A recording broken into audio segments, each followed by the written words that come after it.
Had you ever considered that all this is your fault? Your presence creates these animals.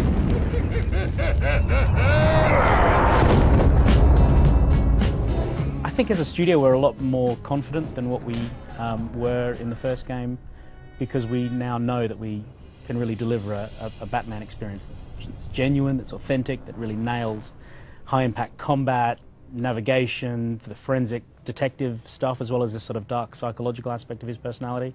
So there's a feeling of confidence within the studio that we can really step up and take more risks than we did with the first game. And so moving the action out of the asylum and onto the streets of Gotham really represents that huge technical and creative risk. The world of Arkham City is open right from the beginning of the game, so right from the off you can go anywhere and explore any aspect of the kind of external areas of the city. So it's about 5 times bigger than Arkham Island was. So from a kind of technical perspective, it's a huge undertaking to build out this world, because we didn't want to create a game world just that was bigger just for the sake of making a bigger one. The moveset and the navigational skills that he had within Arkham Asylum were really designed for that game space. Moving out onto the streets of Gotham, we had to really overhaul everything. So being able to run off a rooftop, deploy the cape, dive down into the street, that's something that we really couldn't do within Arkham Asylum, because the game world just didn't lend itself to that. Beyond navigation, we've just massively ramped up combat. We've got twice the number of animations. We can now integrate gadgetry into combat, so you can use the Batclaw or explosive gel during free-flow combat.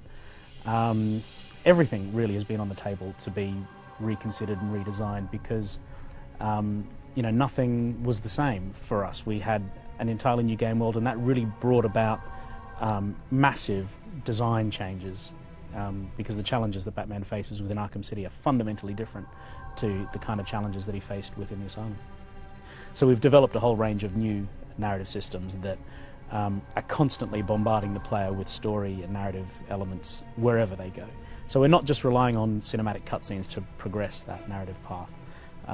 If you are just grooving around the streets and pursuing side missions or picking fights, whatever you might be up for, you can listen into conversations that thugs are having around the corner from you. All of this incredible dialogue's been written by Paul Dini and Paul Crocker, the lead narrative designer here at Rocksteady. You kind of get this sense of immersion within the narrative rather than following a path that's been laid out for you. For us, no Batman experience is complete without a massive rogues gallery, and even though the experience in Arkham Asylum was very much a kind of one-on-one between Joker and Batman, a sort of cat and mouse confrontation, there was still a load of characters that were stitched into the story in interesting ways. So what have we got so far? Joker, Harley Quinn, Two-Face, Calendar Man, Catwoman, Zaz, Hugo Strange, Riddler. I mean, how many more do you want?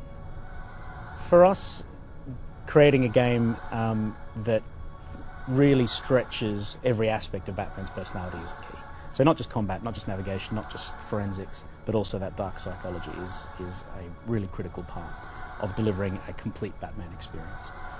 I think something we did really well in the first game was not tell people what they could expect, and so it was a genuine surprise when the Scarecrow stuff kicked in and it sort of hit you out of left field. So can I tell you? I could what we're planning, but will I tell you?